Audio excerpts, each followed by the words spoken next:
Здравствуйте.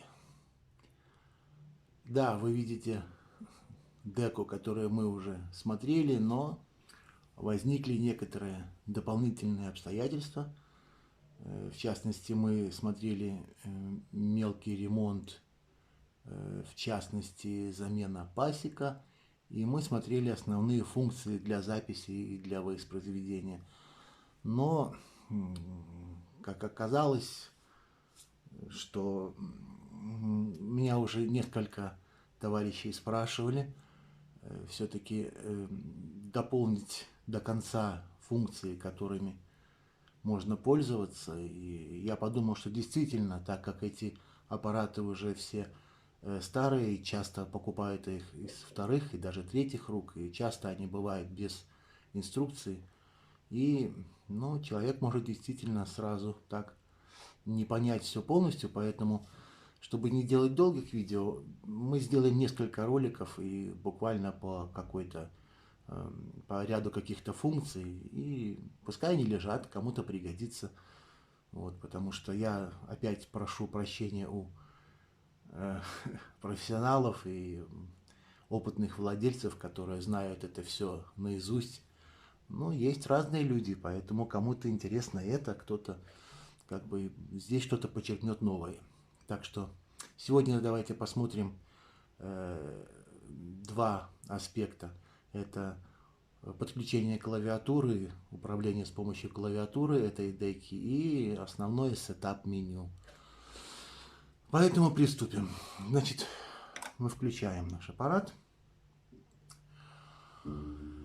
Это не он играет. Так, чтобы было веселее немножко, будет немножко музыка. Музыка — это эстонская группа «Радар», которая уже у нас играла. Пускай играет, очень хорошая музыка. Я рассказывал о ней в прошлых видео, если интересно, там есть краткая информация. Спасибо ребятам за хорошую музыку. Итак, сетап-меню. Мы включили деку. Давайте сначала попробуем включить клавиатуру, вернее, мы не попробуем, мы ее точно включим. Музыку сделаем немножко потише, потом, если будет возможность, мы еще немножко послушаем. Значит, клавиатура. Клавиатура самая простая. IBM совместимого компьютера, вот такая вот. Тут все это знают, У меня уже наклейки, потому что я давно ей пользуюсь. Я сделал ее. Значит, единственный нюанс, если вы будете искать клавиатуру, это разъем. Разъем, как вы видите, у нее впереди, у деки, впереди разъем не USB, который сейчас везде в основных клавиатурах, а разъем PS на 2, PCI, жаргон разный, но вот обычно она, как всегда, сиреневого цвета, этот разъемчик, и вот он представляет, похож немножко на разъем DIN, маленький. Вот. Перепутать невозможно, и в принципе любой человек, который когда-то включал компьютер и пользовался клавиатурой, знает. Она входит сюда тоже только в одном, так сказать, положении. Единственное, что так как в отличие от компьютеров этим разъемом пользовались малое количество времени, поэтому она может заходить тяжело. Но не волнуйтесь, там сломать невозможно что. Вот, она просто подключается. Все. Значит, после этого мы должны ее настроить. Значит, для этого мы нажимаем кнопку меню. Значит, все это можно делать с помощью пульта, но мы будем делать это с помощью кнопок и клавиш, так как пульты тоже бывают не у всех. Сетап загорелось, значит, режим сетап. Мы говорим yes, да, установка. Сетап меню. Вот меню установки, сетап меню. Вот здесь тут много всяких разных букв и надписей, которые сразу могут поставить человека в тупик, но тут ничего сложного. Значит, мы крутим ручку Shuttle, находим keyboard, это клавиатура, говорим yes. Здесь два режима. Он ее видит уже, assign, это назначение новых клавиш, то есть, как пишет Sony, иногда какие-то символы могут не совпадать, и мы можем здесь по умолчанию уже все клавиши назначены. То есть каждая клавиша отвечает за свою, грубо говоря, кнопку на пульте. Но мы можем их переназначить. Ну, мы не будем это рассматривать, потому что это очень глубокое копание. То есть там, в общем-то, если вы нажмете Assign, вот, значит, например, знак. По умолчанию восклицательный знак. Мы сейчас можем нажать Yes, нажать на клавиатуру и назначить его, чтобы восклицательный знак был не восклицательным знаком, а, например, там буквой A. Ну, и вместо этого будет при нажатии буквы A отображаться мягкий знак. Вернее, он не будет отображаться, а начнет ругаться, что эта клавиша занята. То есть надо все сбросить. Короче, это темный лес. Мы не будем сюда лезть. Мы возвращаемся в меню опять. Идем, значит, в Setup меню. Итак, приходим мы в клавиатуру, значит, окей. Assign мы пропускаем, это нам не надо, это уже слишком сложно. И здесь всего лишь, как бы, всего один выбор. У нас type, тип клавиатуры US, это американский тип, окей, или японский, потому что бывают клавиатуры, наверное, и с иероглифами, но нам это не надо, мы выбираем US, окей. Все, в принципе, больше ничего не требуется. И теперь, как бы, у нас вот, чтобы вы видели, мы сюда дадим ей съесть этот диск, и наша клавиатура как бы уже работает. То есть вот это я нажимаю сейчас перемещение по дорожкам, потому что это тестовый диск, поэтому здесь не музыка, а технические характеристики всякие. Вот, в принципе, ничего как бы больше не надо делать. Она должна распознаться и автоматически работать. Значит, так, меню, выйдем. Клавиатуру можно включать и выключать в любое... Так, мы куда-то ушли далеко. Сейчас мы вернемся. Так, все. Так, вот. Значит, вот надо сделать вот так. Это не телефон мобильный с USB или устройство, которое надо как-то отключить, а потом выдернуть. Здесь можно в любой момент ее выдернуть и в любой момент ее включить. То есть здесь никаких нету ограничений. И вот, значит, как я сказал, это простая у меня клавиатура, совершенно простая, то есть даже не имеет значения какой-то производитель. Вот. И второй вариант, я как-то случайно совершенно подумал, я купил себе тоже там за какие-то буквально очень маленькие деньги какого-то тинейджера, который уже не пользуется, беспроводную клавиатуру.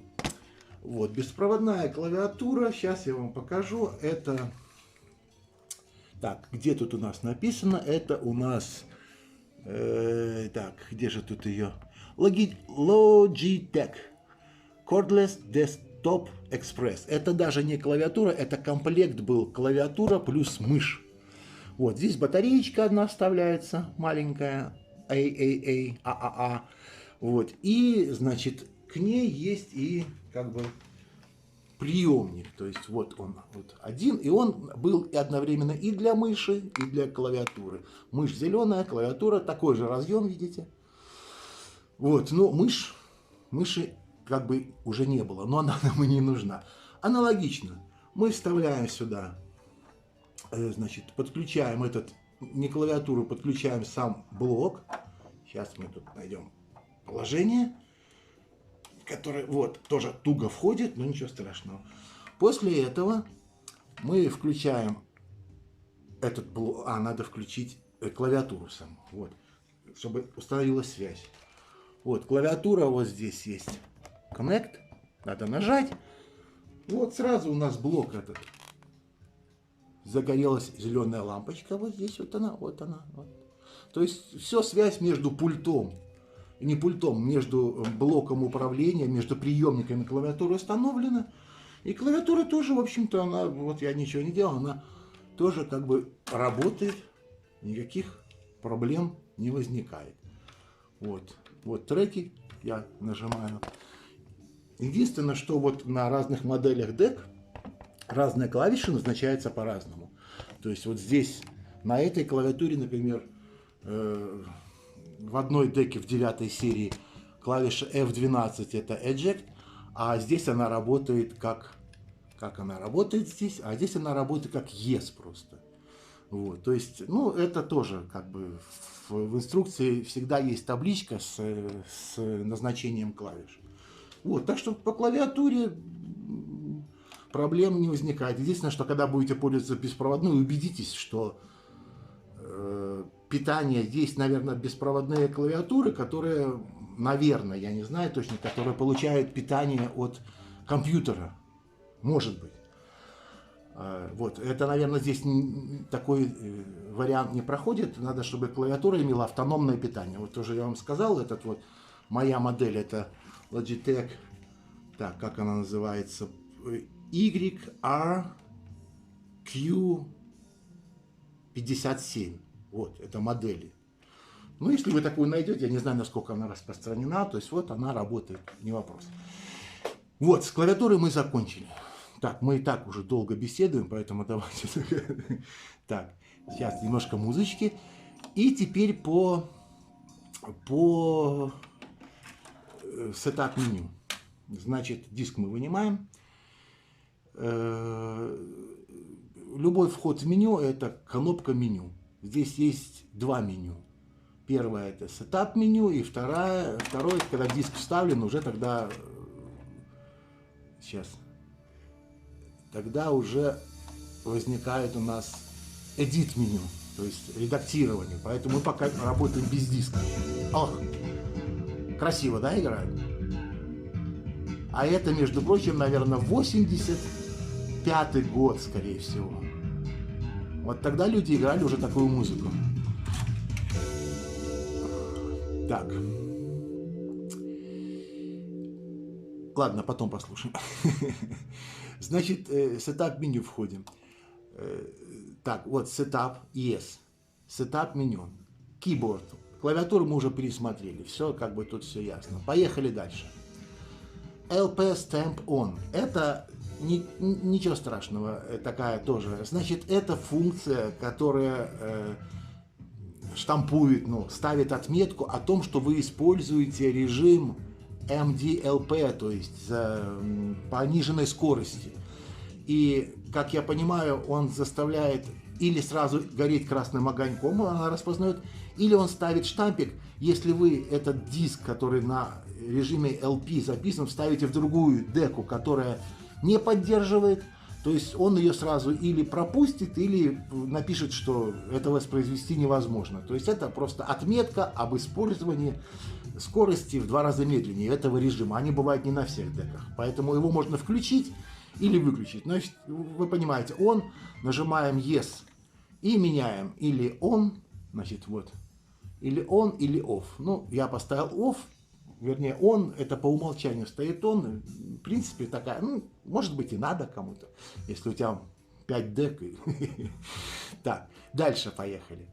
Следующий, вы видите, шаттл, он не всегда срабатывает. Вот видите?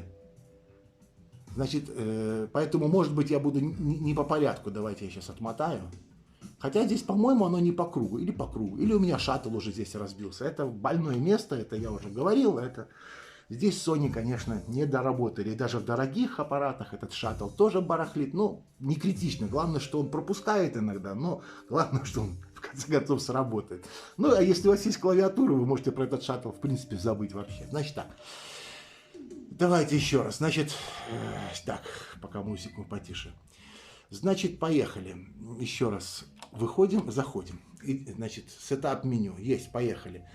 Значит, вот это. A-out. Какие-то децибелы. Сразу несколько покажу вам. Значит, дальше. OPT. Оптик. Какие-то децибелы. Коакс. Коаксиал. Тоже какие-то децибелы. Вот это все 3 штуки и in. Аналоговый. Значит, все очень просто. Аналоговый вход, уровень, который вы ставите для входного сигнала. То есть сейчас здесь стоит ничего, ну, 0 дБ. Вы можете поставить, по-моему, от минус до плюс. Сейчас попробуем. Окей. Вот, плюс 5 дБ. То есть вы как бы усиливаете входящий сигнал по аналоговому входу. Или наоборот его загрубите, минус. Но я поставил нули, потому что не знаю, кому это как бы очень... Ну, иногда надо, почему, если дохлая запись. То же самое. Для коаксиального входа можно настроить чувствительность по входу. И для оптики можно поставить чувствительность на входе. Все очень просто. Все. Дальше. Sleep 60 минут. Это режим таймера. То есть эту деку можно включить в воспроизведение, и в какой-то момент она, значит, выключится, и вы благополучно засыпаете с наушниками. Она выключается. Вот это время таймера. Я не знаю, какой там, неважно, там, наверное, 60 минут, 120, может, 180. Это вы ставите ограничение по времени, когда она выключится. И здесь sleep on или off, то есть тот режим, когда он будет работать или он не будет работать. Но я не привык засыпать под музыку, поэтому у меня он выключен. Keyboard мы уже смотрели. Следующее, LP Stamp On, мы смотрели. Это отметка о скорости. Так, что мы еще тут видим? По-моему, больше мы тут ничего и не видим. А, вот, F-out, 5 это секунды. F-in, 5 секунд. Так, давайте, ага, еще что-то есть. Значит, здесь очень просто. Это режим fader, если говорить грубо. Значит, на пульте есть такая кнопочка, когда вы что-то записываете, у вас, как помните, на кассете писали не хватает времени, что? Значит, это затихание. Оно может быть в конце, это на выходе трека, и оно может быть на входе, когда звук нарастает плавно. Ну, иногда надо, когда хочется дописать, чтобы не обрывалось на полусловие. У меня стоит 5 секунд, но лучше ставить 10, потому что 5 секунд это вот так вот и заткнулось, как говорится. Поэтому, ну, я не пользуюсь, но, в принципе, фадер 5 секунд это мало, конечно. Так, P hold off. Так, это у нас, так, space, что там еще? Ага. Вот это вот S-Space, это Smart Space, это умная пауза, как бы умный пробел. Это значит, что когда вы пишете, он распознает паузы между композициями и назначает номера, сам ставит. По-моему, это вот это. Я уже как бы на память-то все не помню. P hold off. Да, значит, да, специально уточнил, потому что все на память не помню, но чтобы потом не было путаницы. Значит, P hold это функция, как они пишут, замораживание пикового значения на записи. Вот я толком, конечно, даже сам не понимаю, как вот я предполагаю, что, может быть, он в проигрывании ограничивает уровень сигнала, чтобы не было перегрузки при воспроизведении или при записи, или что-то подобное. Но это вы найдете, если вам интересно, включите, выключите, посмотрите, что это такое. Или, может быть, он, вот как у меня в компакт-диске проигрывателе есть, он как бы при проигрывании запоминает пиковое значение, самое громкое на всей фонограмме, и потом, как бы, когда ты пишешь целый диск, ты сразу настраиваешь уровень записи по пиковому значению. Короче, это какая-то штука, которая замораживает пиковое значение. Что такое, это вы уже сами, тут я вам не подскажу. Так, фейдер мы смотрели, F-out мы смотрели, входа мы все просмотрели.